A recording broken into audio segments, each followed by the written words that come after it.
welcome. Let's stand and join our voices together in singing Affirmation Rock. I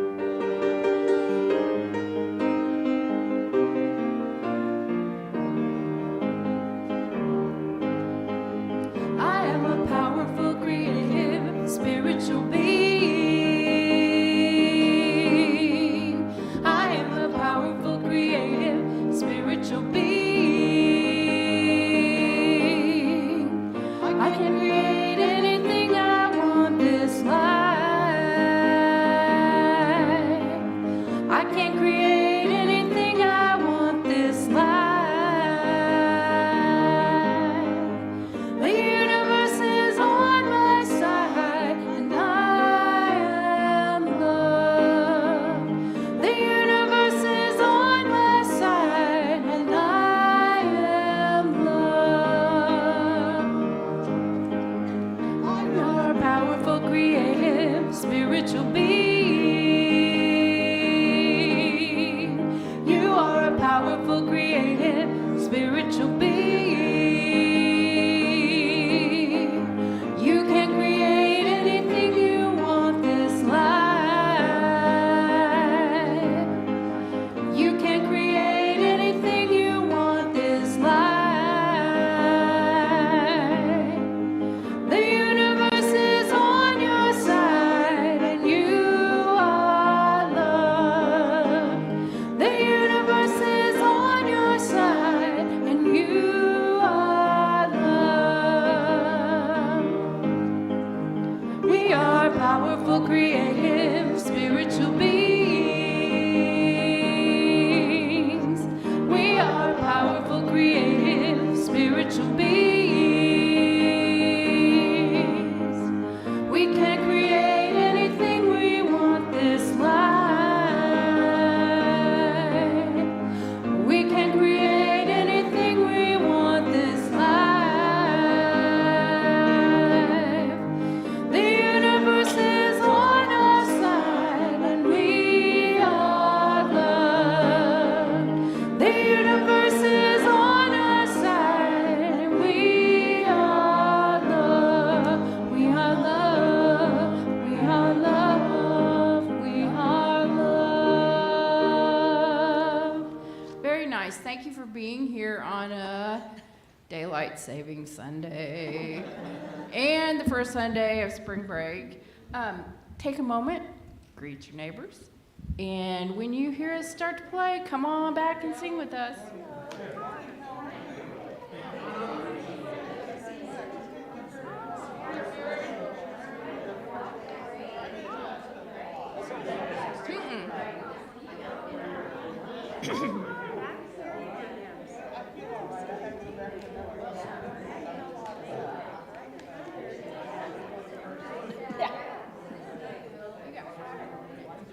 Officially on.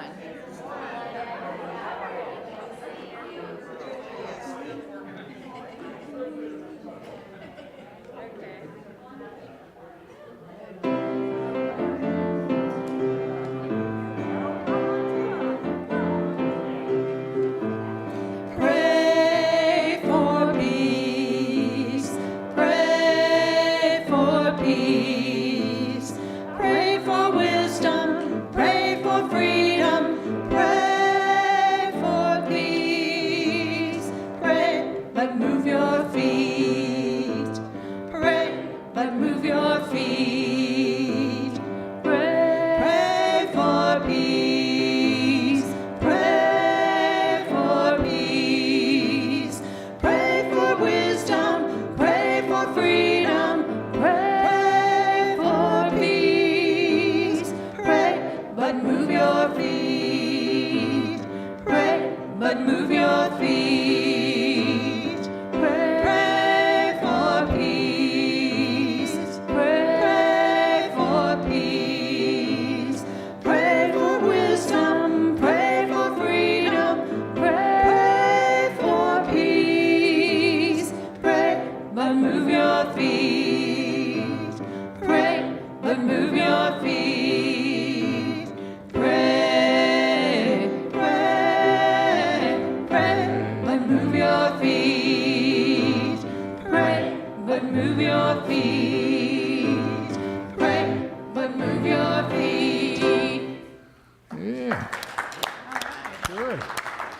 pray, but have a seat. Yeah. Settle in.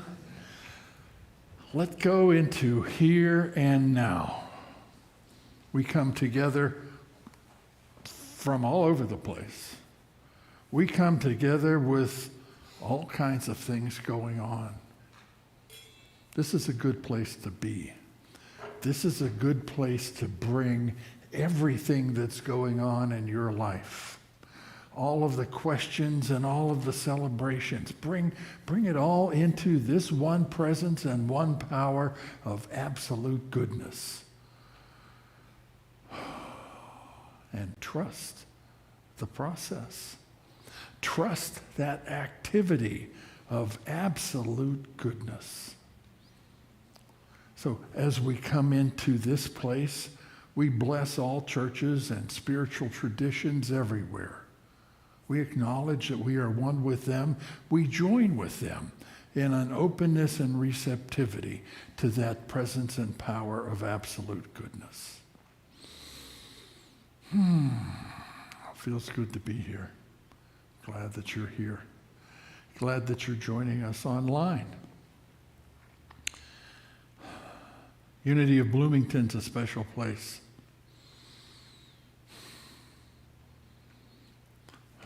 Let's affirm the mission and vision that was hammered out several weeks ago. Okay? Together. We are Unity of Bloomington, a heart-centered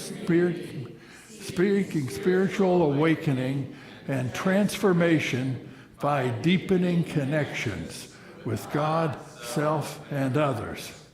Our God is love. Our race is human. Our faith is oneness. Unity of Bloomington. Special place. Going through a transition, a changing time. You know what that's like. We've all been through transitions. We're not crazy about them. This is and usually we're surprised when we come out on the other side that things turned out all right. Well, we have the faith, the sense of assurance that at the end of this transition, Unity of Bloomington is going to be in remarkable shape. So we're going to hold the future, hold the present transition time of this spiritual community in the assurance of absolute goodness. And so we have a prayer for our community. Let's declare this together. Unity of Bloomington is committed to generating an abundant future in expansive alignment with Spirit. We commit to deeply living our faith and trusting the process.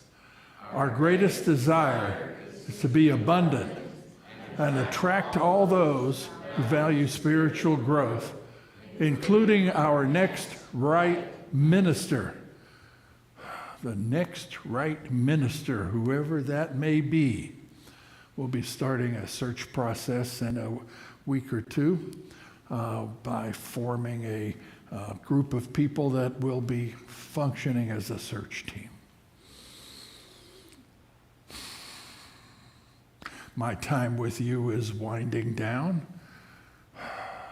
It's the hardest thing that I do in this transition work and go into churches around the country is saying goodbye to the people that I've come to know and really care about. An interesting sound. Yeah. Okay. So, anyway, now that I got that off my chest. Good. So, that's Unity of Bloomington. How are you? How's everything going in your life?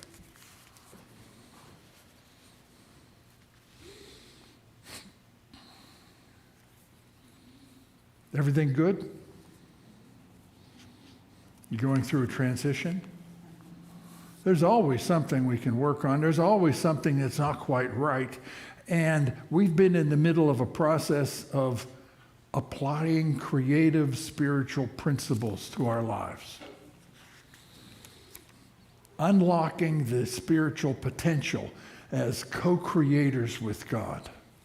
We're looking at different practical steps that we can take to engage the creative spiritual power within us. We're using the 7 days of creation as a framework. Now, 7 days of creation doesn't work very well with the scientific ideas of evolution. You know, it's an old story. 4,000 years ago, the people were sitting around the campfire saying, how did this all start? And this is one of the stories, and it was such a good story, it got preserved and written down as scripture. But it kind of points us to a process. But there's some real truth in that process. The creative process starts inside. It starts with involution before we get to evolution. The first 3 steps are internal. We start with an idea of light. We start with an idea. The idea might be abundance, health, harmony, purpose, making a difference. We start with an idea that is consistent with the divine ideas of God. We catch those. And then we hold on to this divine idea in space, in an arena where things are possible. That's the second day. Let there be an expanse, a firmament, a place where creativity can take place. And one of the names of that space is the kingdom of heaven. So the kingdom of heaven is within us. It's the arena of faith, a place where we can know all things are possible. Third day, it said, let something bubble up from under the waters. Let something move up and take shape. So it takes shape first in our minds and in our hearts. This is the activity of imagination. We get some clarity on what our creative activity will be, a way of focusing. We don't get locked into it yet, but we get some idea. And then on the 4th day, it said, let there be 2 great lights, and the sun and the moon were created. Time was created. Night and day was created, even though on the first day it said there was a morning and an evening. But anyway, 2 great lights. Inner lights that activate our activity. So starting on day 4, we take action. It's engaging the executive within us that says, do something. Not just do anything, but do something that's based on understanding. We're going to have some stories about understanding and about taking some steps based on that understanding. Okay? Will is the energy that says, that moves us.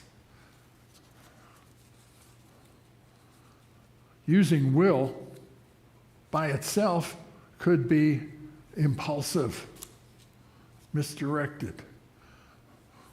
Without understanding, it can go anywhere. So understanding is first. It's the main light that shines on the secondary, the next power of will. So understanding engages will. So let me tell you a story about understanding and will. This is an old story that was captured by the author of the book of John. There was a pilgrimage site, a pool called Bethesda, or the Sheep Gates. And lots of people gathered around this pool because it had healing energy. The story was, whenever the water would bubble, it was a hot mineral springs, I guess, and every once in a while it would bubble. So the story was, the first one in gets healed. Now, there were a lot of people living there under 5 different porches for a long time. And a lot of them didn't bother racing for the water. So, this living there, getting to know each other, comfortable with where they're living, satisfied, with something in the center that had some promise, but who knows if that could happen. It's like our lives. We're living under five senses, under 5 kind of porches. We get used to what's going on. There's something in the center that may make a difference for us if somehow we can find a way, get in at the right time. One of the old timers there, had been there for a long time, had trouble moving. He was a paralytic of some sort.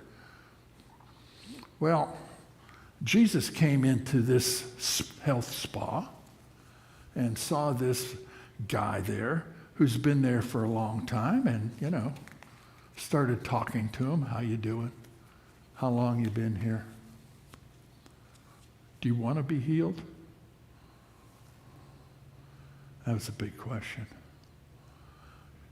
Well, his answer was, well, I can't move very well, and so I'm old, and it's all the younger guys get in there first. And Jesus said, get up.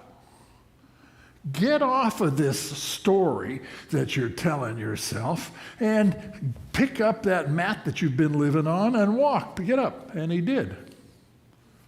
Now, this is about us too.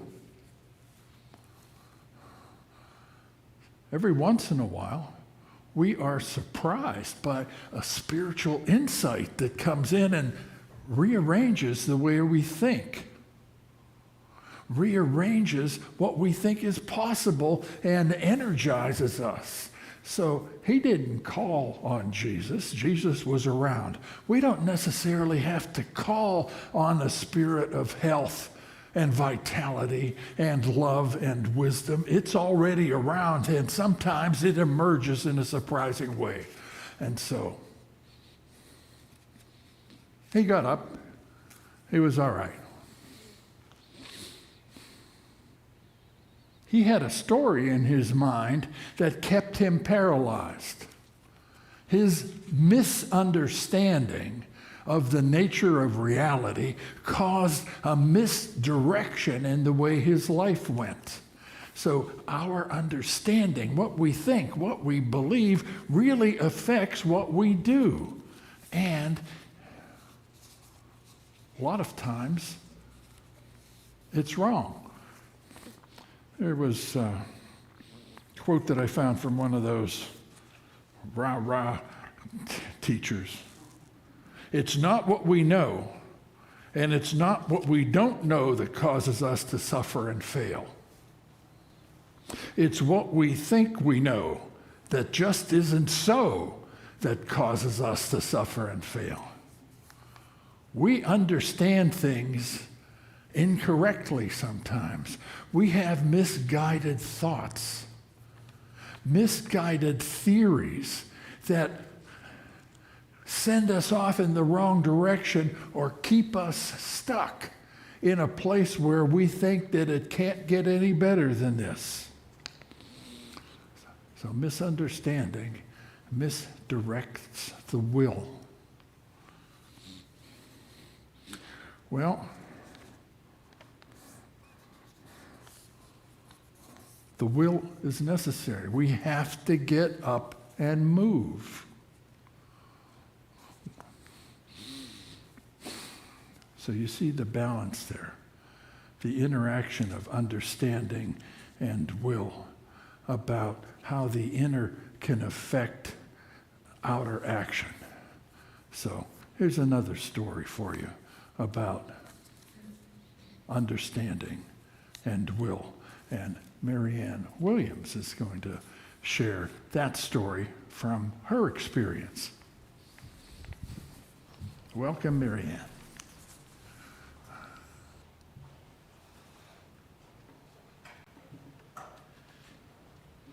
Good morning. I am Marianne Williams, and I have been a friend of this unity since 2014. By happenstance, or divine order, my birthday is tomorrow, and 72 years ago, on March 13, 1951, my Presbyterian parents drove their little Chevrolet car to St. Vincent's Hospital in Kansas City, Missouri, and I became a newborn baby out on earth. They made a home for me in Lee Summit, Missouri, also the home of the Unity School of Practical Christianity as they knew it at that time. 5 years later, they again traveled across US Highway 50 and past Unity to the University of Kansas Medical Center at Kansas City, Kansas, where I was diagnosed with diabetes. This diagnosis created a profound change in expectations for them and became the defining point in my life, living, and spiritual journey. A couple of weeks ago, I shared with my Conscious Creation group that my life with type 1 diabetes has been a spiritual journey. I didn't really know what I meant when I said that, but then out of the blue, this opportunity arose, the need for a spiritual spotlight speaker here at Unity of Bloomington. And the related image of the two lights of creation, the sunshine of understanding and the moonlight of will. This gives me a framework for describing my experience of diabetes as a spiritual journey, as guided not only by understanding and will, but indeed all of the 12 spiritual powers. As you may know, diabetes has been documented since the antiquities, around 1500 BC. Roughly 3,400 years later, the big breakthrough in treatment, the discovery of insulin, occurred in Toronto in 1921. Shortly thereafter, the scale-up of commercially available insulin manufactured by Eli Lilly in Indianapolis, and all of that based on understanding, observation, experimentation, and the daily repeated effort to advance the work. My own journey has consisted of a myriad of perceptions, learnings, and practices. As a child, and all of a sudden, I was different. And somehow, I thought I might have disappointed my parents or might have done something wrong. I was receiving some special attention from them that I didn't really want. But along with other adults, it was their responsibility to build a structure for me, a set of rules, a discipline so that I could grow and thrive. I had to learn about balance and control, the relationship of nutrition, insulin, and activity.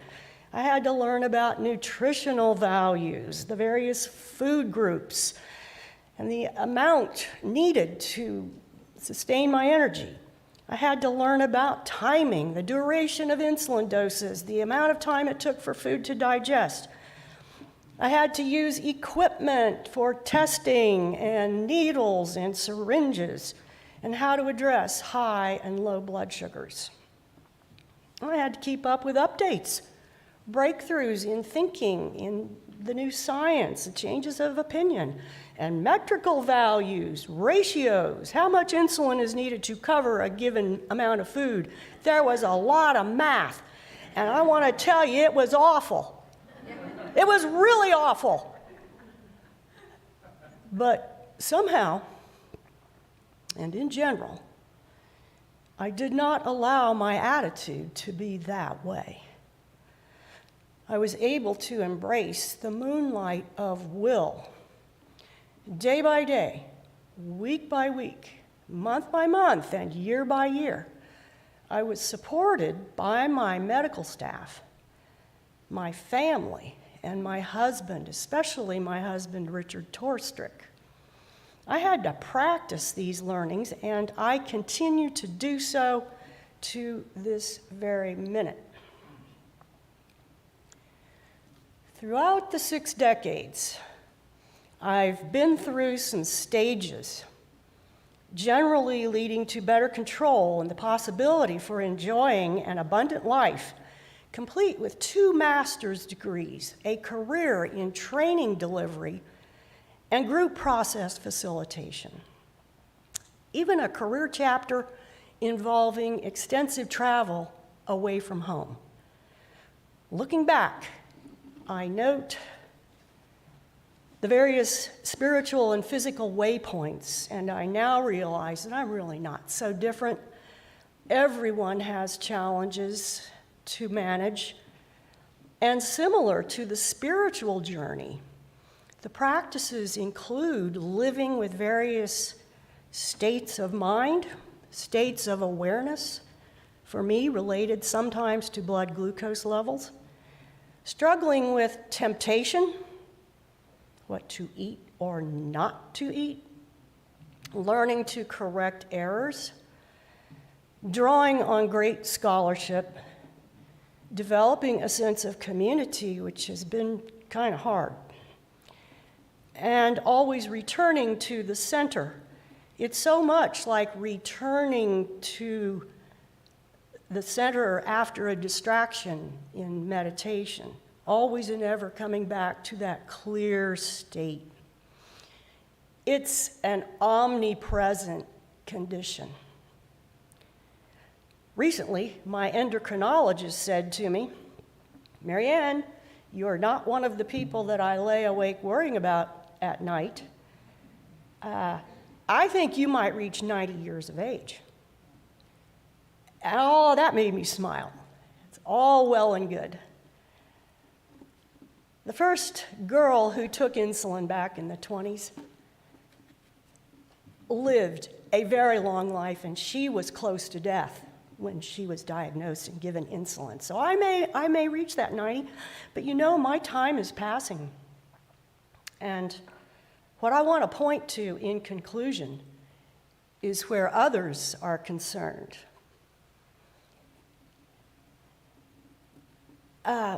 Namely, that Indiana, with its population of almost 7 million people, has these huge numbers relative to diabetes. Almost 10% of children and adults suffer from all forms of diabetes, and so on. People have diabetes and don't even know it, but it's the bottom one that confounds me. In the United States, 1 in 3 children born after the year 2000 will develop diabetes. But I say, this can be prevented. It can be mitigated. those numbers can be reduced. If not in the whole population, then at least with a few people, perhaps those of us with our networks, our friends. And I see that a great light, a sunlight of understanding, and the moonlight of will, the work, could happen so that these predictions are recognized and mitigated. And I want to extend my hand of friendship and encouragement to anyone who would like to discuss this further. You know where to reach me, or you can find out through the church office administrator. Thank you.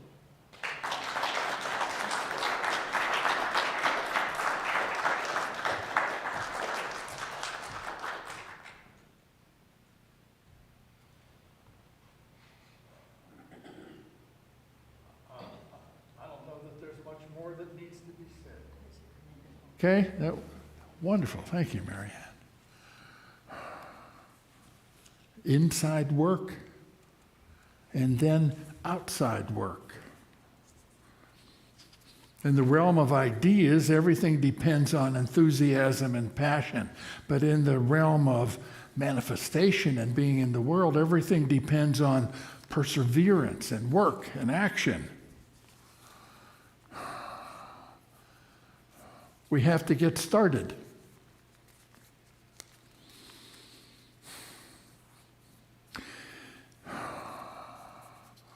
You know, some of the new cars now have a start button that you have to push.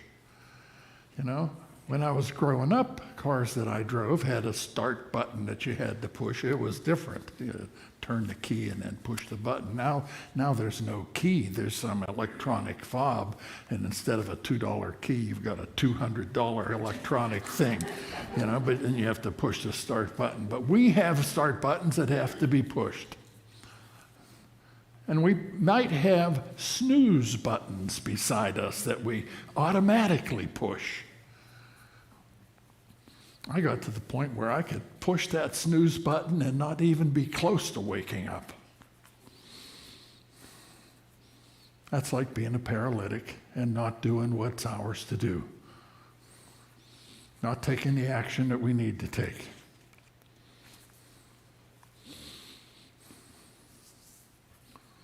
One of the things that I used to deal with was thinking, I have to have it all figured out before I take a step. Let me know what I need to do. Let me know what it means. Let me know where it came from and all the information about it, then I might take a step.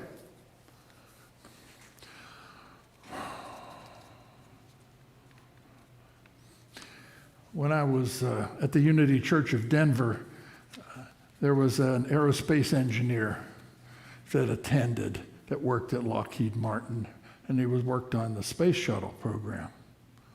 And he said when they were working on the space shuttle program, they had no idea how to finish it.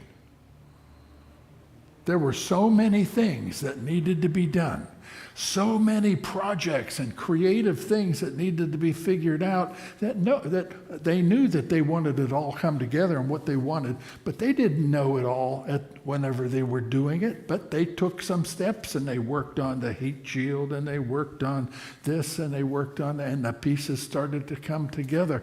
And as we take steps in our lives, the wholeness emerges. The direction emerges.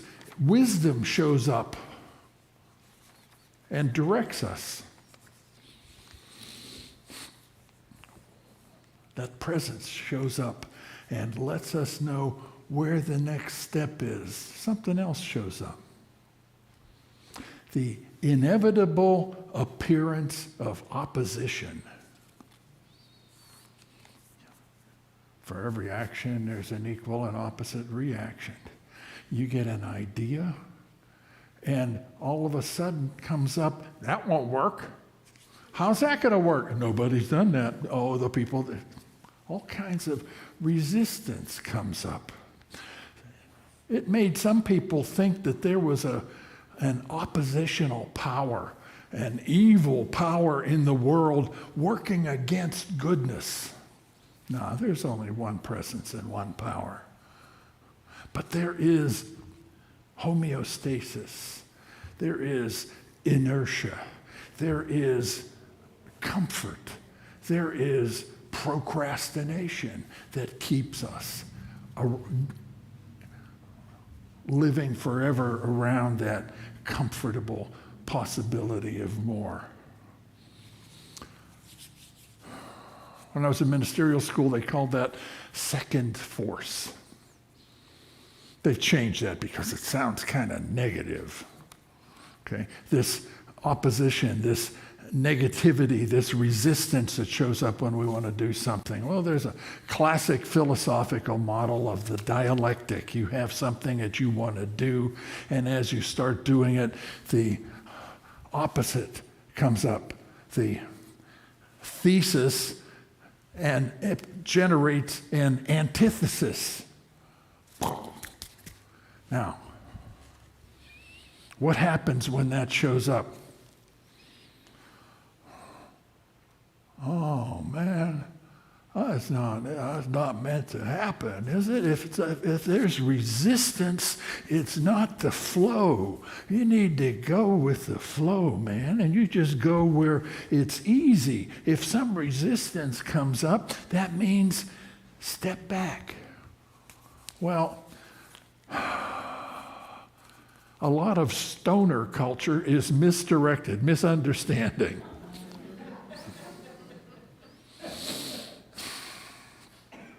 We have to lean in to the resistance. We have to encounter and look at and be honest about the stuff that shows up whenever we want to do something.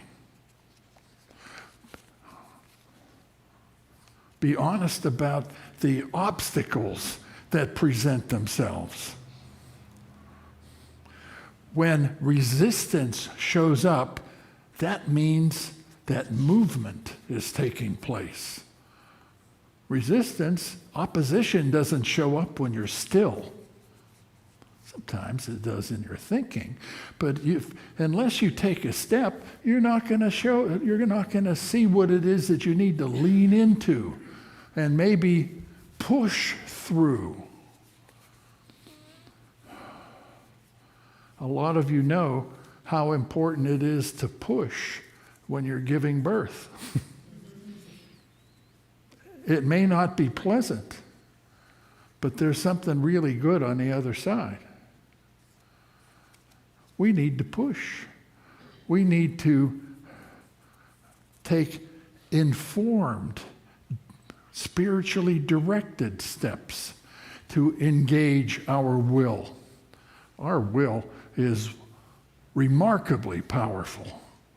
You know, it's like just, you know the stories of a mother lifting a car off of her child. That's the power of will engaging physical strength. So, what's on your journey? What are you dreaming about? What's your next step? A lot of times that's all we need to know. What's the next step? The old saying, a journey of 1,000 miles begins with a single step. That was really out of fashion for a while because Mao Zedong said that all the time, but it was Confucius, who said that. Ancient Chinese wisdom. So we find the energy to overcome with wisdom what comes up. Now, we don't necessarily go crashing through obstacles because we need to have our eyes open and our mind and our hearts engaged. But our minds and our hearts, our inner inspiration and understanding engages our will and our physical being. So we know what to do, and then we do it. There's a good phrase. I know what to do, and I do it. Got to get the right order there. Sometimes we do it and then later figure out, oh, I should have done it that way. Now, I know what to do. Maybe not the whole picture, but I know what to do next. I often say, I can sit and meditate and pray about what do I do? What's next? Well, I don't know. You know what I found works? Oops, no. Take a step. How's it feel? Even if there's resistance, is the resistance appropriate? So, it's always good to meditate. And so, show me. This is what our meditation is going to be about today. Show me what I can do. Show me what's mine to do. Show me what the next step is. Show me what the love within me can do or needs to do next. So, whether something new has come up right now to focus on in your finances, in your relationships, in your health, in your sense of direction for your life, what's next? What's the next action step that flows from the Christ within you saying, get up. You want to stay here forever? No, get up. Take a step.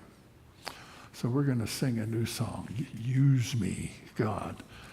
I am with you, and I'll abide with you as you show me everything that I can do, all that is mine to do. So.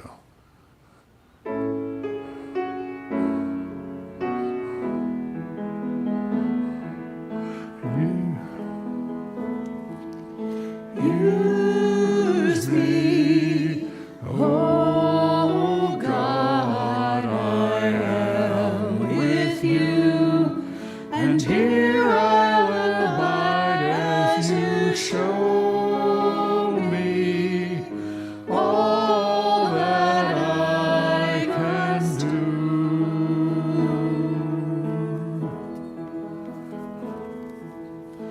Use me, oh God, I am with you, and here I'll abide as you show me all that your love can do. Let's sing that again. Use me, oh God, I am with you, and here I'll abide as you show me all that I can do.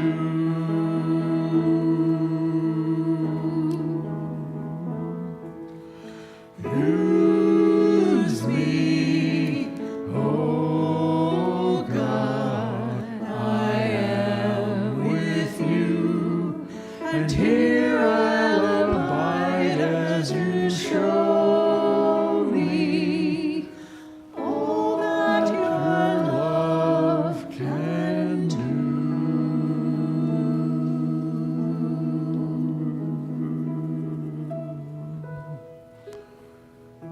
Show me. Let's go to a place where we can listen.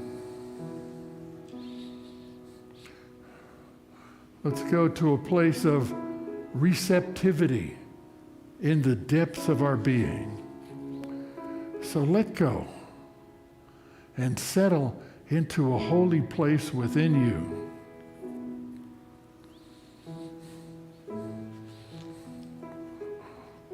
A place where the Holy One can find you.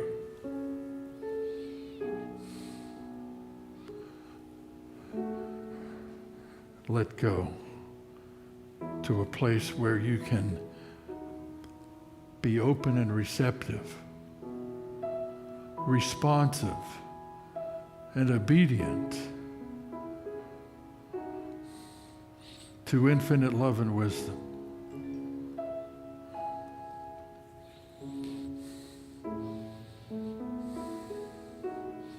A place where you can listen. Listen. You hear the piano, we hear sounds outside, but we can listen to words that come up within us. And in that quiet place, watch. Watch. Be ready for something to show up.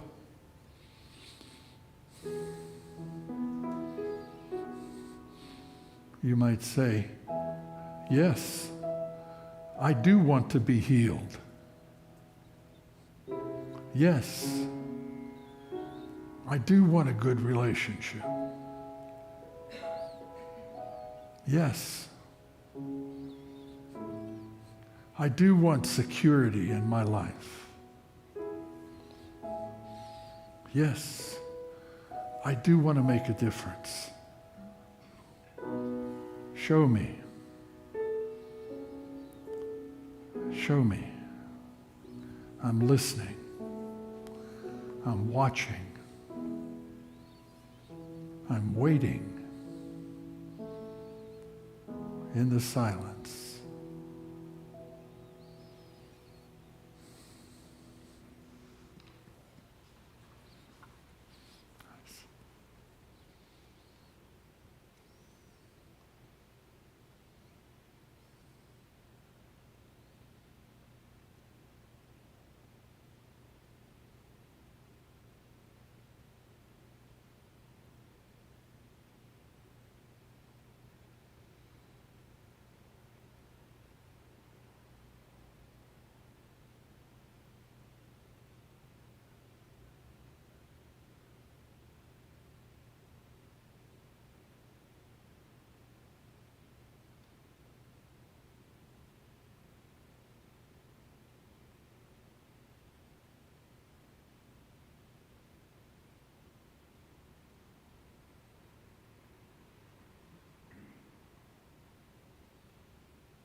What do you know?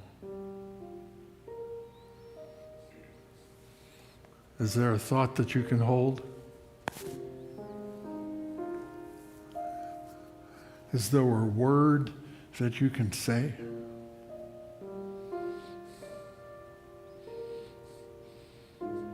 Is there a step for you to take?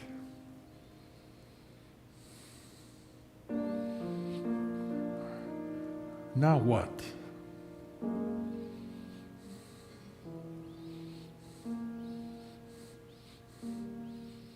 You know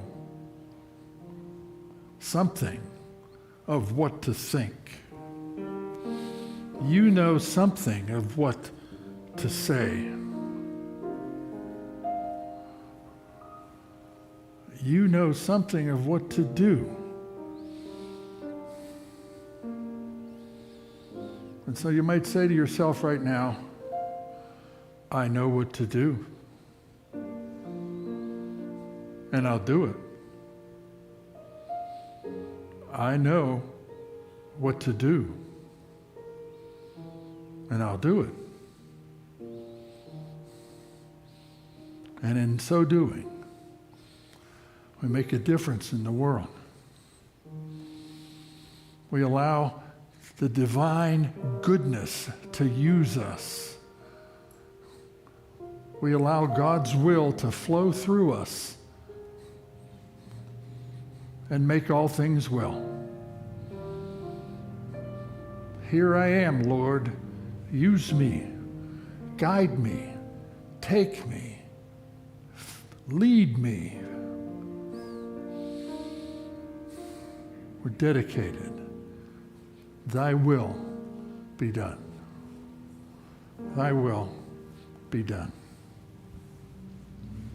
Here I am, Lord, use me, guide me, fill me, take me, lead me by your will.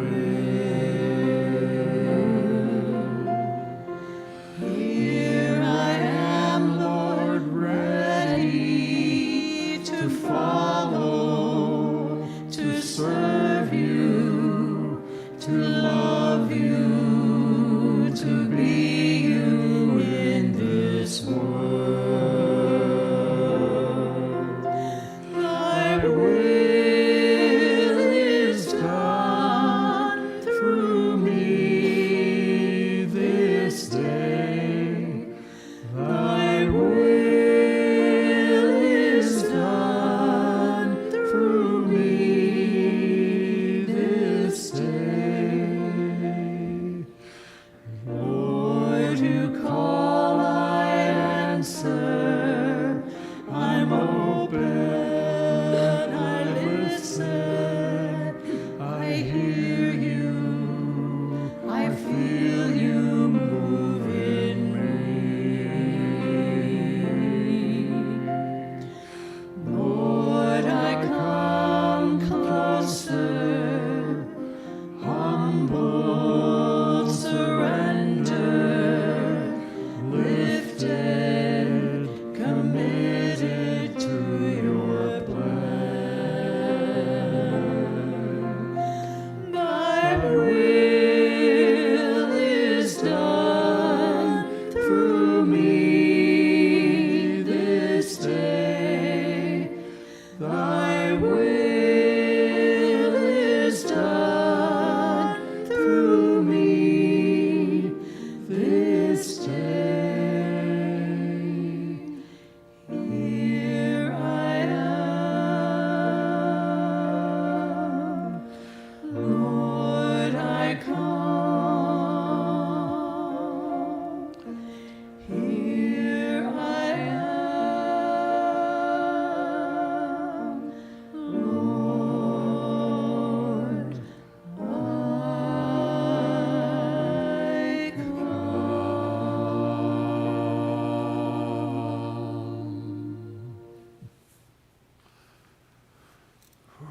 Amen. Oh, boy. We wrote that song in ministerial school. That was our class song. It still touches me. Okay, it was written by Claudel County Hefner, a classmate of mine who just passed recently. Bless her.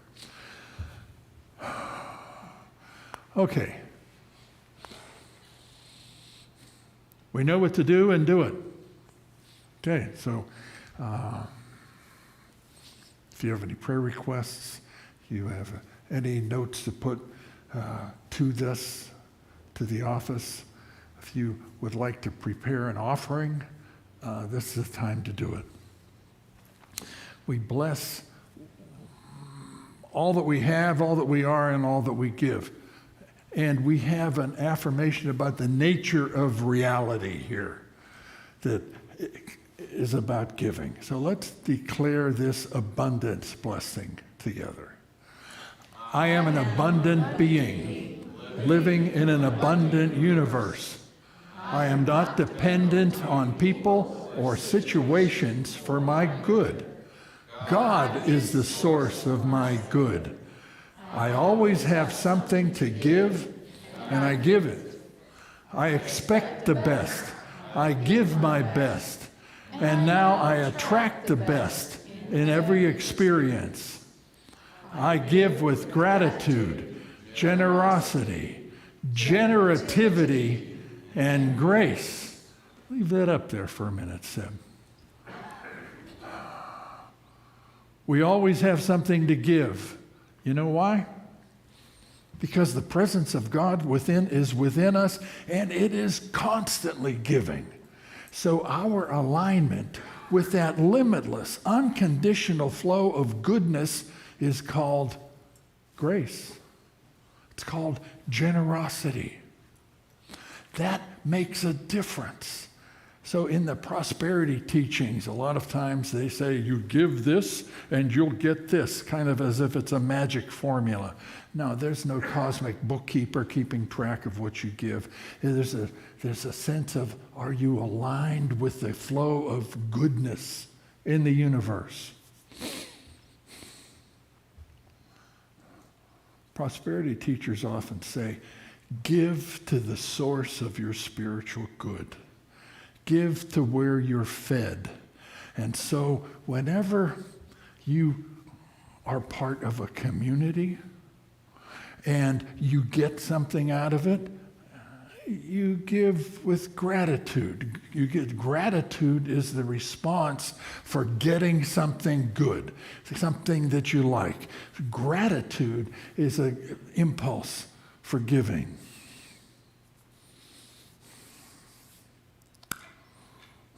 Unity of Bloomington gives regularly, has intentional giving that it gives every month. It gives to different organizations. Some of them are unity organizations that support us. Some of them are organizations in the community that do really good work.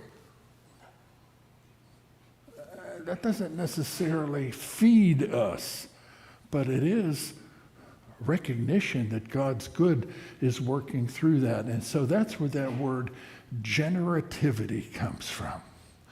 Generativity is the idea that we support the good that is being built, the good that is coming forth from what it is. If you think that Unity of Bloomington is good and should continue, that's generativity. And you support that, that's giving with generativity. As Unity of Bloomington supports an agency that feeds the homeless, that's giving with generativity because that's goodness.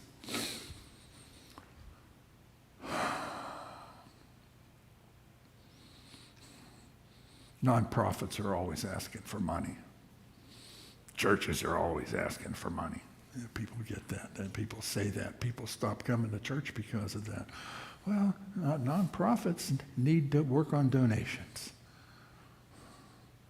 Unity says the goodness within you seeks to flow, and we trust that.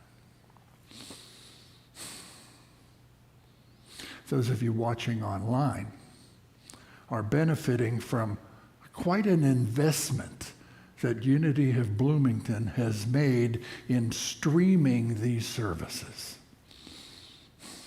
And so we ask for your support. We need that text number up here. Seb, do we have that? Oh, there it is, text to give. The way that works is you don't call that number. I've done that. It's like, what? This doesn't work? No, you message that number, and you just put in a donation amount, and that'll work.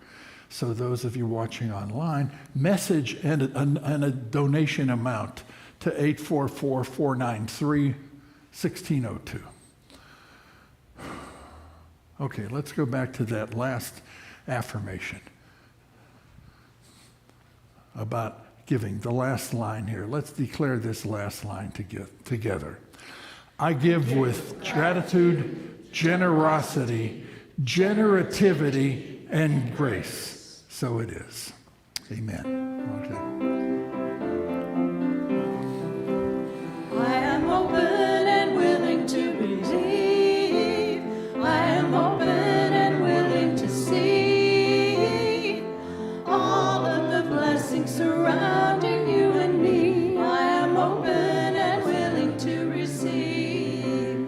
I am open and willing to believe. I am open and willing to see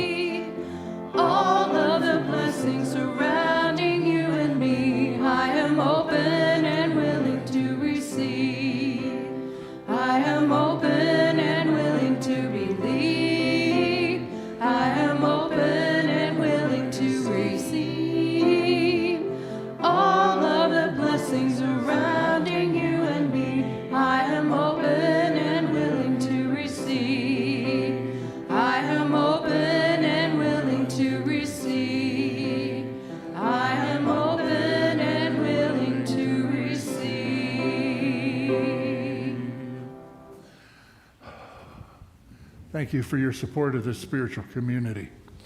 I dedicate your gifts to do the work of absolute goodness, unconditional love, universal truth, and universal peace. So it is. 2 weeks from today, we're doing a special workshop about the future of Unity of Bloomington. This is really important. Take the gifts from yesterday and the best of today to build tomorrow. Deal with the stuff from yesterday that might have been causing some static or interference today so that we can move cleanly into tomorrow. Okay? So, potluck and meeting. There is a sign-up sheet on the table back there under a pink sign to sign up if you would bring something for the potluck. We're going to set up tables and we'll have something to eat and connect with each other before the meeting. It's an enjoyable process and it's a really important process. What else do we? Okay, let me say one other thing. Thank you, Mary Ann, for your sharing with us today. I want to thank other people that have shared. That's an important part of the service, is when we get to know each other. You get to hear from other people. So every week there's an opportunity for that. Next week is about weird stuff that shows up whenever we try to do something. Let's see, on the 5th day, there's swarms of birds and fish, which means there's all kinds of ideas and feelings and intuitions and strange stuff that shows up. And we have to say, what? How do I deal with this? That's what next week's is about. Did that ever happen to you? You have something, you have a story you might share about that? Let me know and I'll plug you in next Sunday. Okay? Let's make a circle to close the service today.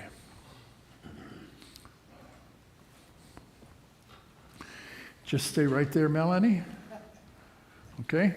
We'll close, we'll connect with you. Here we go.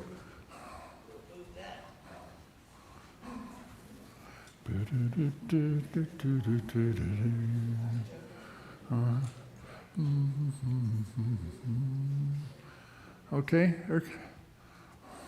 you're in the circle, even though, okay, all right. Okay, one more. Feel it. Who do you wish was here with you? Who do you want to include in this circle?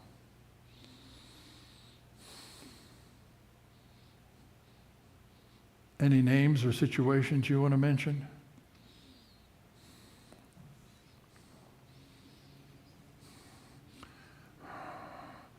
Our heart knows every one of them, and we join with them in this declaration of truth that we speak together. The light of God surrounds us. The love of God enfolds us. The power of God protects us. The presence of God watches over us. Wherever we are, God is, and all is well. There it is. Created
Choir practice.